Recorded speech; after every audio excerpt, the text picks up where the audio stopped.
ဒီနေ့မှာမီးရှုတန့်စဉ်ဖွားမြင်ကြတဲ့ရင်သွေးရနာရီအတွက်ကတော့မဟာဘုတ်ဗေဒနီယစနေနေ့ဘွားရာဇဘွားဇာတာရှင်များဖြစ်ကြပါတယ်ခင်ဗျာရာဇဘွားတို့သဘောတရားအတိုင်းငယ်စဉ်ကတည်းကဩဇာအာဏာကြီးပြီးဦးစီးဦးဆောင်နိုင်ကဖြစ်မဲ့ရင်သွေးရတနာများဖြစ်ကြောင်းနမိတ်ကောင်းဖတ်လိုက်ပါတယ်ခင်ဗျာ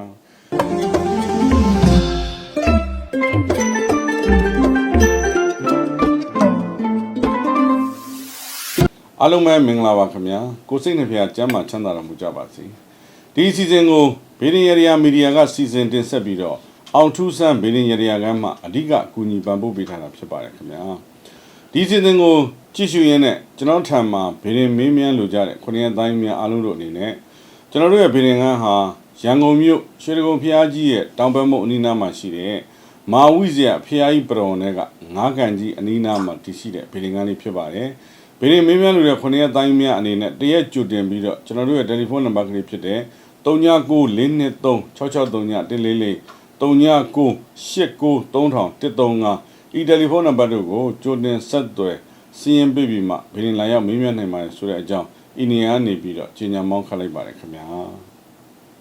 ဒီနေ့က2026ခုနှစ်မေလ23ရက်ဒီနေ့အတွက်ခုနှစ်ရက်သားမီးအားလုံးတို့ရဲ့ကံအချင်းတွေဟာ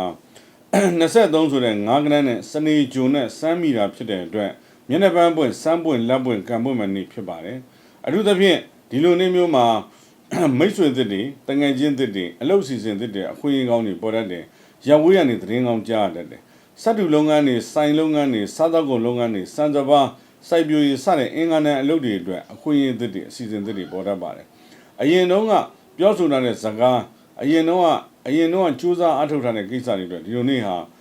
ကံပြန်ပေါ်ပြီးအခွင့်အရေးကောင်းတွေရတဲ့နေ့ဖြစ်ပါတယ်ခင်ဗျာဒါကြောင့်ဒီလိုနေ့မှာမိတ်ဆွေပေါင်းကံထူးကောင်းမှုအတွက်ကတော့ကံပေါ်မုံဆိုတဲ့မုံလုံးကြီးပေါ်စွန်းတော်များမြတ်စွာဘုရားရှင်ကိုကတ်လူလိုက်ကြပါခင်ဗျာ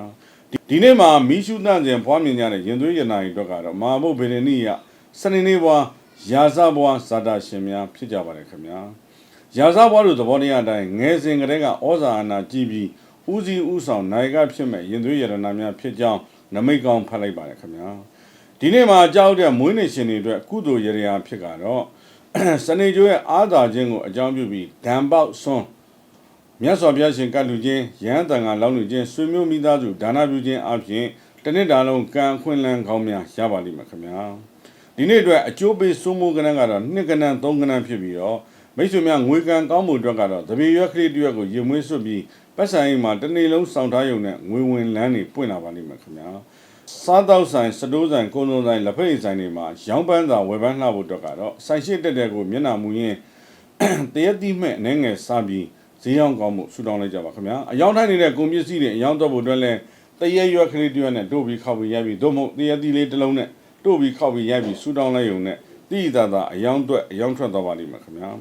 အမှုအကင်းကြုံနေတဲ့သူတွေရှိရဆိုရင်တော့အမှုကြုံနေတဲ့သူရဲ့အမိကို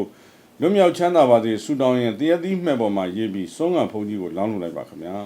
ကျမ်းမာရေးညံ့နေတဲ့သူတွေရှိတယ်ဆိုရင်လည်းကျမ်းမာရေးညံ့နေတဲ့သူတွေအတွက်ဓာတ်စာအဖြစ်နဲ့ဒီလိုနေ့မှာတရက်တိမှက်လေးအနေငယ်စားရင်စေကောင်းဝါကောင်းဆရာကောင်းတမကောင်းတွေ့ဖို့ဆူတောင်းလိုက်ကြပါခင်ဗျာအချစ်ရေးမေတ္တာရေးအိမ်တော်ရေးအစဉ်ပြေဖို့အတွက်ကတော့ညောင်ပင်ကိုရေသွန်းလောင်းရင်ဆူတောင်းခြင်းဖြင့်အေးချမ်းပျော်ရွှင်ရပါလိမ့်မယ်ခင်ဗျာဤစီစဉ်ကိုစဉ်ဆက်မပြတ်စောင့်မျှော်ကြည့်ရှုနေတဲ့ခုနှစ်သားမီးတွေအားလုံးဤစီစဉ်ပါလမ်းညွှန်ထားသောမေတ္တာရရများကိုဆောင်ရွက်ကြခြင်းအပြင်အစစအရာရာအဖက်ဖက်မှအောင်မြင်ချမ်းသာကြပါစေလို့ဘေဒင်ရရမိသားစုနဲ့အတူကျွန်တော်တို့အောင်ထူးဆန်းဘေဒင်ရရကမှဆုတောင်းမေတ္တာပို့သလိုက်ပါတယ်ခင်ဗျာ